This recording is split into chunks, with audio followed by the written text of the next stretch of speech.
Shalom, jumpa kembali adik-adik. Hari ini kita bersama-sama akan beribadah dalam ibadah kelas pra-remaja hari Minggu tanggal 15 Mei tahun 2022. Sebelum memulai ibadah, Lause mengajak setiap adik-adik untuk merendahkan diri di hadapan Tuhan. Kita akan berdoa. Mari kita berdoa. Tuhan Yesus, terima kasih karena Tuhan mengumpulkan kami dalam ibadah online kami pada hari ini. Tuhan, urapi kami dengan kuasa Roh Kudus-Mu, walaupun kami terpisah oleh jarak, tetapi kami boleh menyatukan hati dengan bantuan Roh Kudus-Mu, supaya kami dapat memuliakan Engkau, menyembah Engkau dengan sepenuh hati kami, juga mendengarkan firman-Mu. Tuhan, kami juga berdoa untuk adik-adik yang mengikuti ibadah online ini, supaya mereka dapat sungguh-sungguh beribadah dengan baik. Tuhan, kami juga berdoa untuk adik-adik yang mulai malas untuk beribadah, mulai bosan untuk beribadah online. Kami merindukan jamahan-Mu Tuhan, supaya mereka dapat kembali beribadah bersama-sama dengan kami, walaupun saat ini kami harus online. Terima kasih Tuhan. Di dalam nama Tuhan Yesus kami berdoa dan mengucap syukur. Amin. Saat ini kita diberikan kesempatan untuk memuliakan Tuhan melalui suara kita. Mari kita bersama-sama memuji Tuhan melalui pujian berikut.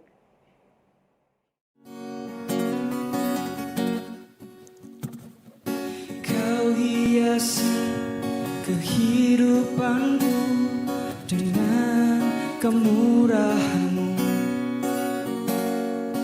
Kau rancangkan masa depanku penuh dengan harapan. Aku ada saat ini, semuanya karena kasih-Mu. Aku hidup hari ini, semua berkat kemurahan-Mu. Terima kasih Yesus, Engkau sangat baik, teramat baik. Aku ada saat ini, semua berkat kemurahan-Mu. Aku hidup hari ini, semuanya karena kasih-Mu. Terima kasih Yesus, Engkau sangat baik, teramat baik bagiku.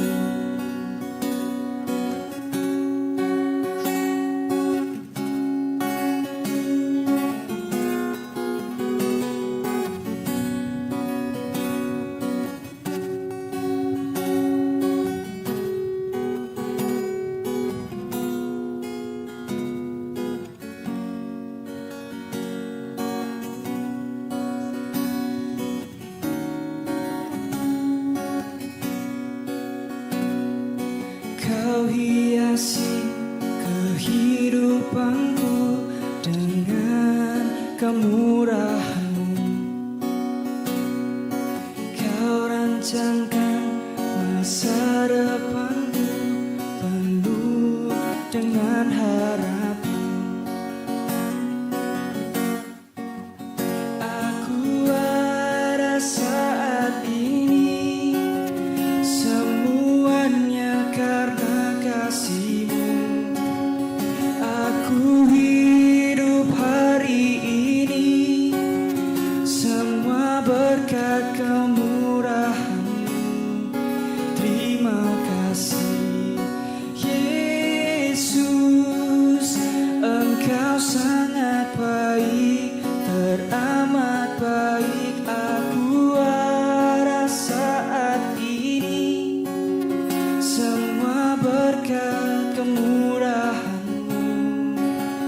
Aku hidup hari ini, semuanya karena kasih-Mu. Terima kasih Yesus, Engkau sangat baik, teramat baik bagiku. Engkau sangat baik, teramat baik bagiku. Engkau sangat baik, teramat baik bagiku. Sebelum mendengarkan firman Tuhan, mari kita kembali berdoa mohon pertolongan Tuhan. Bapa di surga, terima kasih karena tiba saatnya kami akan belajar akan firman-Mu. Tuhan, berfirmanlah kepada kami siap mendengar. Tuhan, tolonglah urapan dengan urapan Roh Kudus-Mu supaya kami dapat mengerti apa yang Tuhan katakan kepada kami. Urapi juga hamba-Mu yang akan membawakan firman Tuhan supaya dapat menyampaikan seperti yang dikehendaki oleh Tuhan dan dapat dimengerti dengan baik oleh adik-adik. Terima kasih Tuhan. Di dalam nama Tuhan Yesus kami berdoa. Amin. Adik-adik, hari ini Lose akan menyampaikan sebuah materi tentang aku dan saudaraku. Lose yakin adik-adik di kelas pra-remaja ini punya saudara ya. Walaupun Lose tahu ada yang beberapa yang anak tunggal, tetapi pasti masih punya saudara sepupu ya. Nah, Lose mau tanya nih sama adik-adik ya. Kenangan apa yang kalian miliki bersama dengan saudara-saudara kalian, baik itu kakak maupun adik? Kira-kira kenangan yang baik atau yang menjengkelkan? Pasti ada yang baik, menyenangkan, pasti juga ada yang menjengkelkan. Kira-kira banyak yang mana? Banyak yang menyenangkan atau menjengkelkan? Wah, jangan bilang banyak yang menjengkelkan ya. Nah, kalau Lose tanya kepada para orang tua, terutama pada mama ya, pada mama-mama ini Lose tanya, bagaimana anak-anak di rumah? Nah, ternyata sebagian besar mama-mama itu jawabnya gini, aduh, ada aja yang dipertengkarkan sama anak-anak ini. Mulai dari hal-hal yang sepele seperti berebut, sampai iri hati, sampai keegoisan. Aduh, itu kesannya mama-mama ya, begitu ya. Nah, bahkan ada yang mama berkata, aduh, anakku kalau di rumah itu seperti anjing kucing. Aduh, masa sampai seperti anjing dan kucing bertengkar terus ya. Aduh, semoga tidak ya. Lose juga berharap tidak ada di kelas pra-remaja ini yang sama saudaranya bertengkar terus. Nah, adik-adik, kenapa ya kok bisa gak rukun gitu ya sama saudaranya? Ayo kita belajar dalam kitab suci kita. Kita membaca dari kitab Kejadian 37. Ayo kita buka kitab kita baca sama-sama ya. Kejadian 37 dari ayat yang ke-18 sampai 28. Nah, saya bacakan buat kalian. Dari jauh ia telah kelihatan kepada mereka, tetapi sebelum ia dekat pada mereka, mereka telah bermufakat mencari daya upaya untuk membunuhnya. Kata mereka seorang kepada yang lain, lihat, tukang mimpi kita itu datang. Sekarang marilah kita bunuh dia dan kita lemparkan ke dalam salah satu sumur ini. Lalu kita katakan seekor binatang buas telah menerkamnya, dan kita akan lihat nanti bagaimana jadinya mimpinya itu. Ketika Ruben mendengar hal itu, ia ingin melepaskan Yusuf dari tangan mereka. Sebab itu katanya, janganlah kita bunuh dia. Lagi kata Ruben kepada mereka, janganlah tumpahkan darah, lemparkanlah dia ke dalam sumur yang ada di padang gurun ini, tetapi janganlah apa-apakan dia. Maksudnya hendak melepaskan Yusuf dari tangan mereka dan membawa kembali kepada ayahnya. Baru saja Yusuf sampai kepada saudara-saudaranya, mereka menanggalkan jubah Yusuf, jubah maha indah yang dipakainya itu, dan mereka membawa dia dan melemparkannya ke dalam sumur. Sumur itu kosong, tidak berair. Kemudian duduklah mereka untuk makan. Ketika mereka mengangkat ke muka, kelihatlah kepada mereka suatu kafilah orang Ismail datang dari Gilead dengan untanya yang membawa damar, balsam, dan damar ladan. Dalam perjalanannya mengangkut barang-barang itu ke Mesir. Lalu kata Yehuda kepada saudara-saudaranya itu, apakah untungnya kita membunuh adik kita itu dan menyembunyikan darahnya? Marilah kita jual dia kepada orang Ismail ini, tetapi janganlah kita apa-apakan dia, karena ia saudara kita, darah daging kita. Dan saudara-saudaranya mendengar perkataannya itu.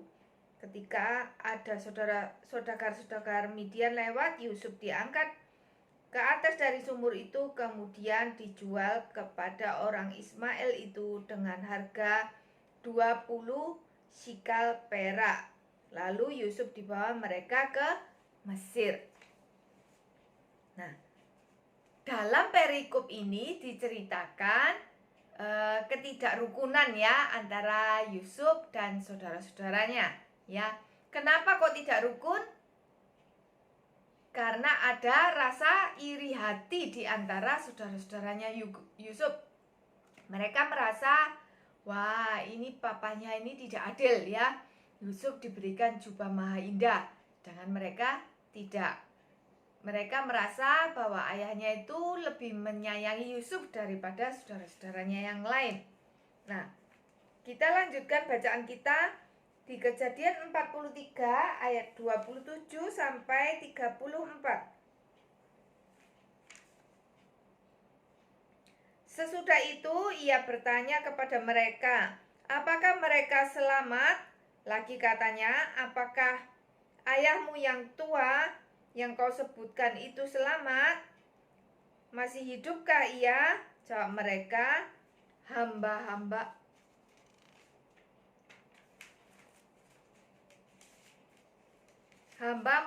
ayah kami ada selamat, ia masih hidup. Sesudah itu berlututlah mereka dan sujud.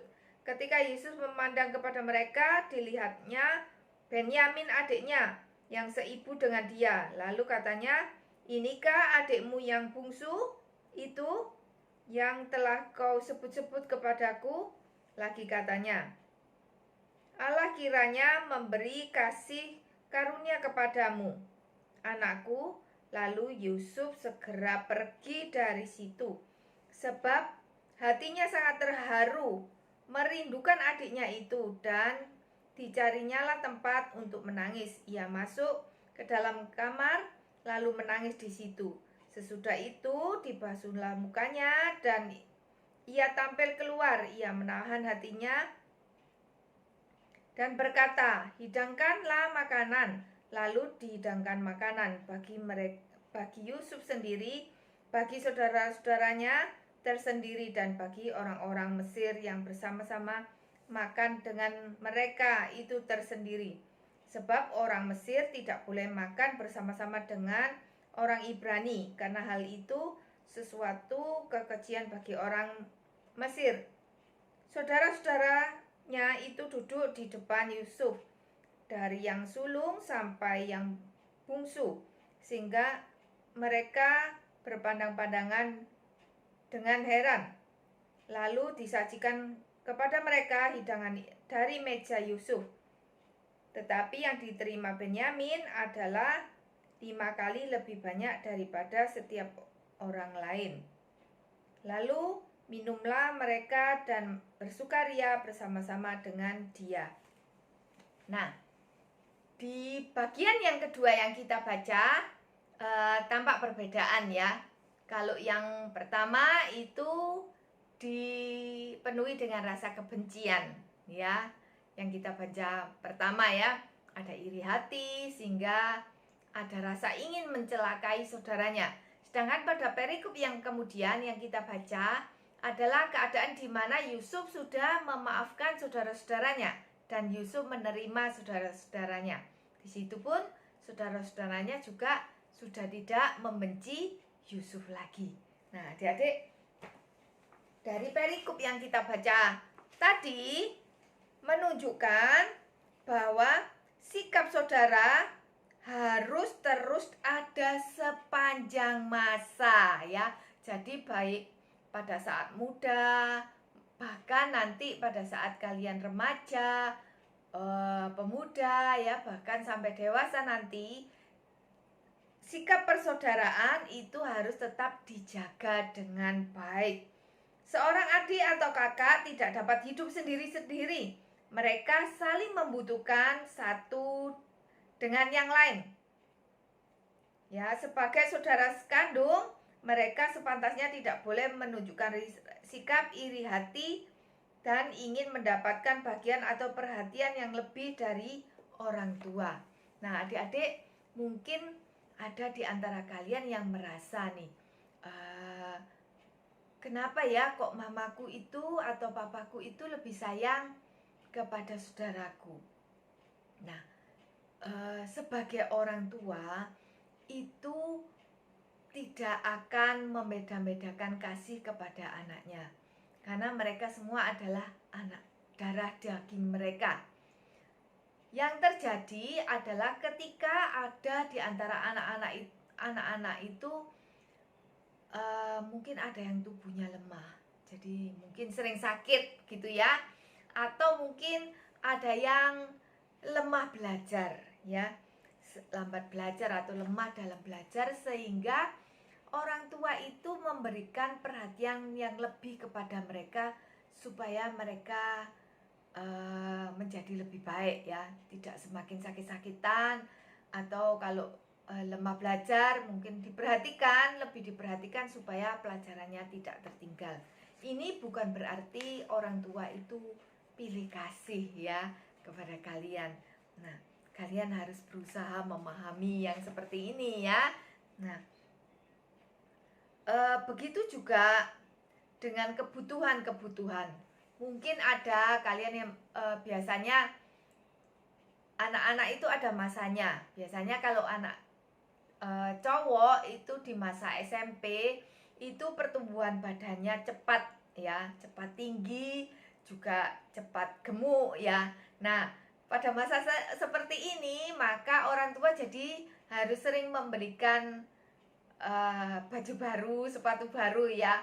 Nah, itu juga bukan berarti orang tua pilih kasih ya. Orang tua membelikan pakaian dan sepatu itu pun menurut kebutuhan ya, bukan karena ingin membeda-bedakan kasih kepada anak-anaknya. Nah,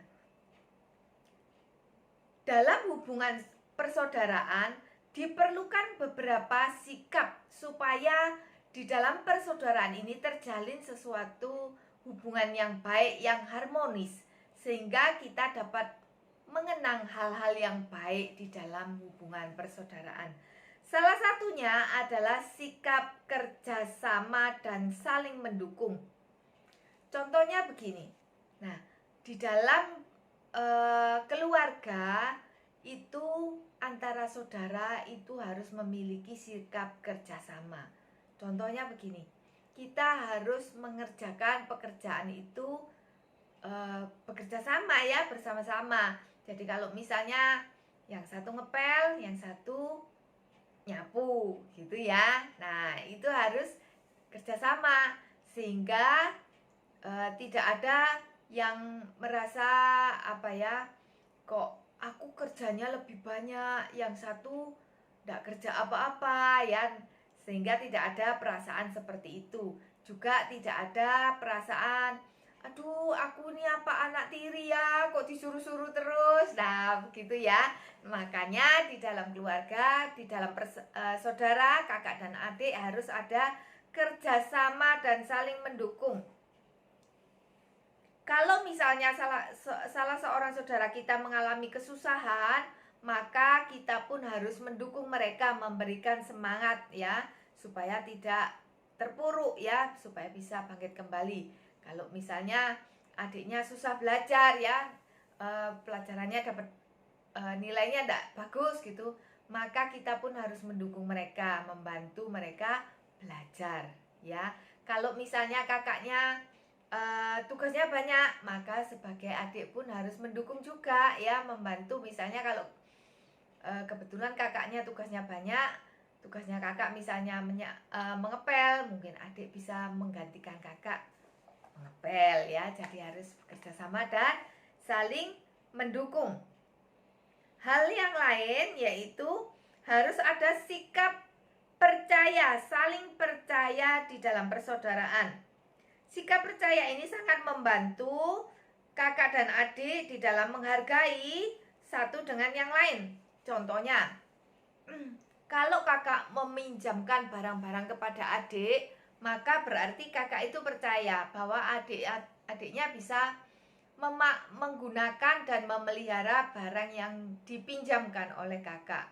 Begitu dengan sebaliknya, kalau pinjam barangnya saudara, maka kalian pun harus menjaga kepercayaan saudaranya, yaitu dengan memelihara dan menjaga barang-barang itu dengan baik ya. Nah, itu salah satu contoh ya, sikap saling percaya. Juga ada rasa saling percaya bahwa saudara akan saling melindungi dan saling menghargai. Nah, dalam perikop ini, perikop yang kita baca tadi, digambarkan Yusuf yang sudah menerima perlakuan yang tidak baik dari kakak-kakaknya, tidak berusaha membalas dendam kepada saudara-saudaranya. Yusuf ingin menjadi adik yang baik, adik yang bijak. Ia tidak mau terus-menerus membawa dendam di dalam hatinya. Yusuf memaafkan perbuatan saudara-saudaranya. Bahkan sebaliknya ia mau menolong saat saudara-saudara dan keluarganya mengalami kesusahan.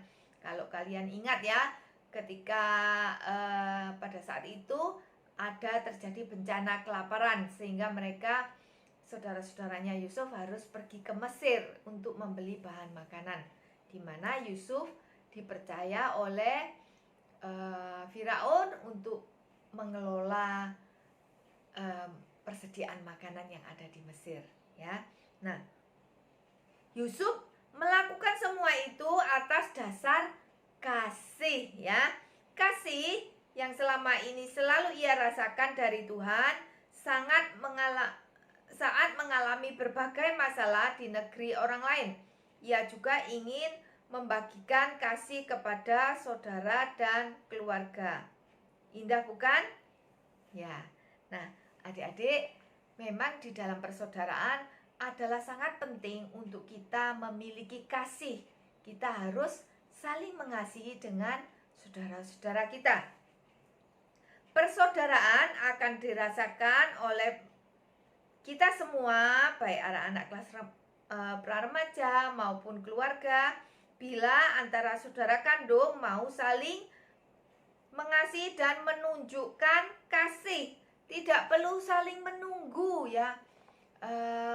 Kalau kakak mengasihi, maka aku juga akan mengasihi kakak. Kalau adik mengasihi aku, maka aku akan mengasihi adik. Bukan seperti itu, tetapi kita harus berinisiatif untuk menunjukkan kasih kita terlebih dahulu ya. Jadi kita yang harus berinisiatif lebih dahulu untuk menunjukkan kasih kita.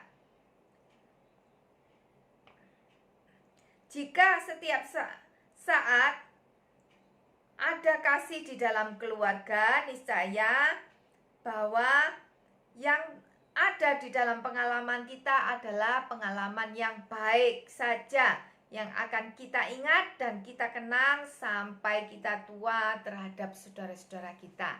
Nah, adik-adik, setiap orang tentu juga ingin punya kenangan yang indah, ya. Begitu juga Lose juga punya kenangan yang indah bersama adik-adik dan saudara-saudaranya Lose, ya. Terkenang, waduh, aku dulu waktu masih kecil kita bermain-main bersama-sama. Meskipun pada saat itu punya sepeda cuma satu, ya, tetapi bisa dipakai bergantian bersama-sama. Nah, itu adalah salah satu kenangan yang indah, ya. Contoh lagi kenangan ketika ada saudara kita, adiknya Lose itu diganggu sama orang temannya yang nakal, ya. Tetapi kita sesama saudara akhirnya kita membela saudara kita, ya, supaya tidak diganggu lagi, ya, tidak dibully. Nah, itu adalah kenangan indah Lose bersama dengan saudaranya Lose. Tentu kalian juga punya kenangan indah, ya. Ayo kita saling mengasihi di dalam persaudaraan kita bersama kakak adik, sehingga kita mempunyai banyak sekali kenangan indah bersama adik kakak kita. Demikian firman Tuhan hari ini. Mari kita berdoa. Tuhan Yesus, terima kasih untuk firman Tuhan hari ini. Tuhan, kami pun ingin memiliki kenangan indah bersama dengan saudara-saudara kami. Tuhan, tolonglah kami supaya kami dapat saling mengasihi, kami dapat saling mempercayai, dan juga kami bisa saling mendukung saudara-saudara kami. Terima kasih Tuhan, tolonglah kami supaya kami dapat melakukan apa yang Tuhan perintahkan hari ini. Di dalam nama Tuhan Yesus kami berdoa dan mengucap syukur. Amin. Adik-adik, hari ini kita juga diberi kesempatan untuk memberikan persembahan. Mari kita mengumpulkan persembahan kita. Kalau sudah banyak bisa dibawa ke gereja, ya, atau ditransfer. Nah, kita akan memuji Tuhan sambil mengumpulkan persembahan kita. Mari kita bersama-sama memuji Tuhan.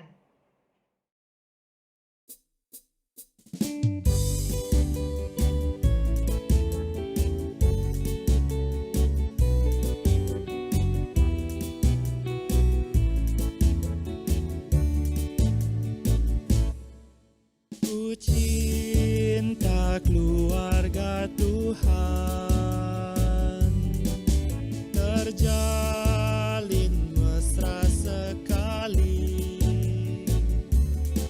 semua saling mengasihi, betapa senang ku menjadi keluarganya Tuhan.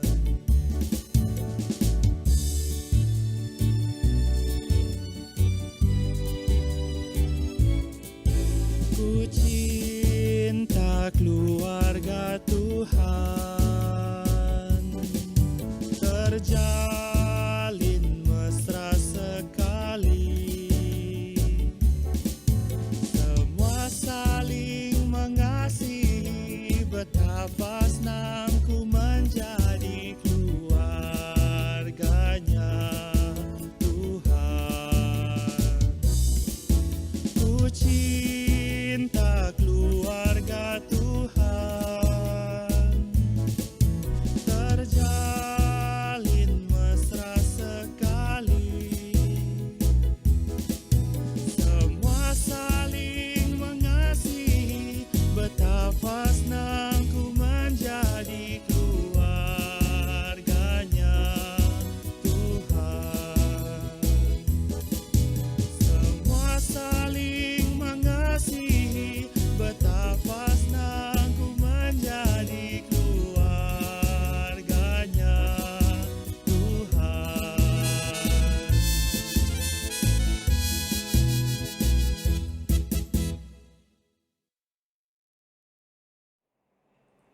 Pengumumannya, ini rencananya mulai awal Juni untuk kelas pra-remaja dan kelas madya akan dibuka ibadah di gereja, ya. Nah, nanti kita akan ada pengumuman lebih lanjut tentang bagaimana dan jamnya, ya. Mungkin jamnya seperti biasa tetap jam 9, ya. Kita akan hadir di gereja dengan mengikuti protokol kesehatan, ya. Seperti biasa, cuci tangan atau pakai hand sanitizer, dicek suhu tubuh, pakai masker ya. Nanti juga akan disediakan tempat duduknya yang tidak berdekat-dekatan ya, ada jaraknya ya. Kita bersama-sama doakan supaya rencana kita ini dapat terlaksana. Adik-adik juga doakan ya, didoakan di rumah supaya kondisi di sekitar lingkungan kita dapat terjaga ya, supaya wabah pandemi ini tidak meningkat lagi ya. Kemudian serasa itu aja pengumumannya. Online tetap ada, tetapi mungkin dalam bentuk Zoom ya. Jadi kita sama-sama ya, jam 9 bersama-sama yang hadir di gereja maupun yang di rumah online dalam bentuk Zoom ya. Itu aja pengumumannya. Kita akan berdoa untuk persembahan kita dan juga doa penutup ibadah hari ini. Mari kita bersama-sama berdoa. Bapa di surga, terima kasih untuk ibadah kami pada pagi hari ini. Tuhan, kami juga mengucapkan syukur atas pemeliharaan Tuhan dan berkat-berkat yang Tuhan sudah curahkan di dalam kehidupan keluarga kami. Tuhan, kami membawa persembahan untuk Tuhan. Mohon Tuhan yang menerima persembahan kami, memberkati persembahan kami untuk kemuliaan Tuhan. Terima kasih Tuhan Yesus, kalau ibadah ini akan segera berakhir, tetapi kami percaya bahwa kasih Tuhan tetap ada bersama-sama dengan kami semua. Terima kasih Tuhan Yesus, di dalam nama Tuhan Yesus kami berdoa dan mengucap syukur. Amin. Demikian ibadah hari ini. Tuhan Yesus memberkati. Sampai jumpa minggu depan. God bless you.